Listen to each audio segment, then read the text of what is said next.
ఆ ఇద్దరి ఎమ్మెల్యేలు ఒకప్పుడు బద్ధ శత్రువులు, 15 ఏళ్ల పాటు రాజకీయ ప్రత్యర్థులు. ఒకరి గతాన్ని మరొకరు తవ్వుకొని నిత్యం సవాళ్లు ప్రతి సవాలుతో రాజకీయం చేశారు. అటువంటి శాసనసభ్యులు ఈ మధ్యనే ఒక్కటయ్యారట. మద్యం సిండికేట్లలో నాకింత నీకెంత అంటూ వాటాలు వేసుకుంటున్నారని, లిక్కర్ దందాల పుణ్యమాని వారిద్దరూ ఏకమయ్యారని వారి అనుచరులు మాట్లాడుకుంటున్నారు. రాజకీయాల్లో ఇద్దరు శత్రువులు కలవటం కొత్త కాకపోయినా వాళ్ళిద్దరూ మిక్స్ అయిన తీరే ఆసక్తి రేకెత్తిస్తోందని రాజకీయ విశ్లేషకులు భావిస్తున్నారు. ఇంతకీ ఎవరా ఇద్దరు ఎమ్మెల్యేలు? వారి స్నేహం ఎంతకాలం కొనసాగుతుంది? ఈ ప్రశ్నలు ఇప్పుడు ఉత్తరాంధ్ర రాజకీయ వర్గాల్లో చర్చనీయాంశంగా మారాయి. రాజకీయాల్లో శాశ్వత మిత్రులు, శాశ్వత శత్రువులు ఉండరని అంటూ ఉంటారు. దీనికి ఏళ్ల తరబడి బద్ధ శత్రువుల్లాంటి ఇద్దరు ఎమ్మెల్యేలు కలిసిన తీరే ఒక నిదర్శనమని ఉత్తరాంధ్రకు చెందిన రాజకీయ విశ్లేషకులు ఉదహరిస్తున్నారు. ఆ ఇద్దరు ఎమ్మెల్యేలు ఎవరో కాదు. ఒకరు టీడీపీ ఎమ్మెల్యే వెలగపూడి రామకృష్ణబాబు అయితే మరొకరు జనసేన శాసనసభ్యుడు వంశీకృష్ణ శ్రీనివాస యాదవ్. విశాఖ జిల్లా తూర్పు నియోజకవర్గం నుంచి వెలగపూడి రామకృష్ణబాబు 4 సార్లు గెలిస్తే, విశాఖ దక్షిణ అసెంబ్లీ స్థానం నుంచి వంశీకృష్ణ యాదవ్ ఫస్ట్ టైం ఎమ్మెల్యేగా గెలుపొందారు. కూటమి పొత్తుల్లో భాగంగా వీరు పోటీ చేయడం, గెలిచి అసెంబ్లీకి వెళ్లడంలో ఏమంత ప్రత్యేకత కాదు. కానీ ప్రస్తుతం వాళ్ల స్నేహ సంబంధాలు ఉత్తరాంధ్ర రాజకీయ వర్గాల్లో చర్చనీయాంశంగా మారాయి. వాస్తవానికి వెలగపూడి, వంశీ రాజకీయ ప్రత్యర్థులు.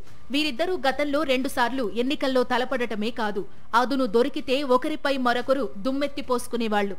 వెలగపూడిని ఓడించి విజయవాడకు తిప్పి పంపుతామని గతంలో వంశీ అనేక సందర్భాల్లో శపథం చేశారు. ఆయనపై అనేక వ్యక్తిగత విమర్శలు కూడా చేశారు. ఈ నేపథ్యంలో విశాఖ తూర్పు నియోజకవర్గం రాజకీయం ఎప్పుడూ రసకందాయంలో ఉన్నట్టుగానే కనిపించేది. ఈ ఇద్దరు నేతలు ఉప్పు నిప్పుగా వ్యవహరించేవారు. వంశీపై కూడా వెలగపూడి రామకృష్ణబాబు అదే స్థాయిలో విమర్శనాస్త్రాలు సంధించేవారు.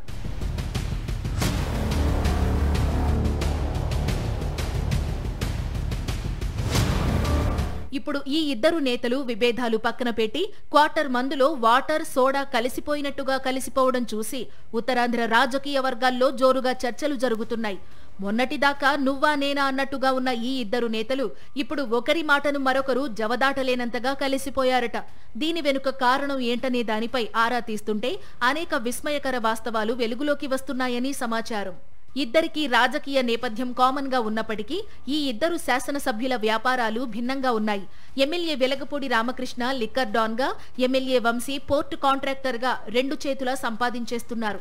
వ్యాపారంలో భిన్న ధృవాల లాంటి ఇద్దరు నేతలు ఇప్పుడు బాగా మిక్స్ అయిపోవడం వెనుక లిక్కర్ వ్యాపారమే కారణమనే వార్తలు వినిపిస్తున్నాయి. గ్రేటర్ విశాఖ పరిధిలో సుమారు 300 వరకు లిక్కర్ షాపులు ఉన్నాయి. మొదటి నుంచి లిక్కర్ వ్యాపార అనుభవం ఉన్న ఎమ్మెల్యే వెలగపూడి రామకృష్ణబాబు, ఆయన అనుచరులు మెజారిటీ మద్యం షాపులను దక్కించుకున్నారు. ఎమ్మెల్యే వంశీ అనుచరులు కూడా మద్యం షాపులను బాగానే దక్కించుకున్నారని సమాచారం. ఈసారి కూటమి పాలన వచ్చిన తరువాత ఈ ఇద్దరు నేతలు పూర్తి స్థాయిలో చెలరేగిపోతున్నారు. నయానో భయానో మద్యం వ్యాపారులను బెదిరించి అధిక షాపులను అడ్డదారిలో దక్కించుకోవడమే కాకుండా కొన్ని షాపుల్లో గుడ్ విల్ కింద వాటాలు కూడా లాక్కున్నారని కూటమి వర్గాల్లో వినిపిస్తున్న గుసగుస. మొన్నటి వరకు బద్ధ శత్రువులుగా ఉంటూ ఒకరిపై మరొకరు దుమ్మెత్తి పోసుకున్న ఎమ్మెల్యేలు వెలగపూడి రామకృష్ణబాబు, వంశీకృష్ణ యాదవ్ మద్యం వ్యాపారం ద్వారా ఒక్కటయ్యారని కూటమి నేతలు చర్చించుకుంటున్నారు. 15 ఏళ్ల పాటు రాజకీయ శత్రుత్వం నడిపిన నేతలు నేడు మద్యం సిండికేట్ల దందాల కారణంగా రాజకీయ వైరం పక్కన పెట్టి ఆప్త మిత్రులుగా మారారు. గొడవ పడడం మంచిది కాదని, దీపం ఉండగానే బాగా సంపాదించేయాలని నిశ్చయించారట. గడిచిన 3 ఎన్నికల్లో ఎమ్మెల్యే వెలగపూడి రామకృష్ణబాబు ఓటమే తన ధ్యేయమంటూ రాత్రి పగలు అనే తేడా లేకుండా పనిచేసిన వంశీకృష్ణ శ్రీనివాస్ యాదవ్ ఇప్పుడు వెలగపూడి ఏం చెబితే అదే కరెక్ట్ అంటుండడం చూసి తోటి నాయకులు ముక్కున వేలేసుకుంటున్నారు. ఆదరిని ఈదరిని ఉన్న నేతలిద్దరినీ మద్యం దందా కలిపిందని చర్చించుకుంటున్నారు. ఈ నేపథ్యంలో వీరిద్దరూ ఈ అవినీతి వ్యాపార ప్రయోజనాల స్నేహాన్ని భవిష్యత్తులోనూ కొనసాగిస్తారా, లేదంటే లిక్కర్ షాపుల లైసెన్స్ ముగిసిన తరువాత మళ్లీ తమ రాజకీయ శత్రుత్వాన్ని తిరిగి ప్రదర్శిస్తారా అనే దానికి కాలమే సమాధానం చెప్పాలి.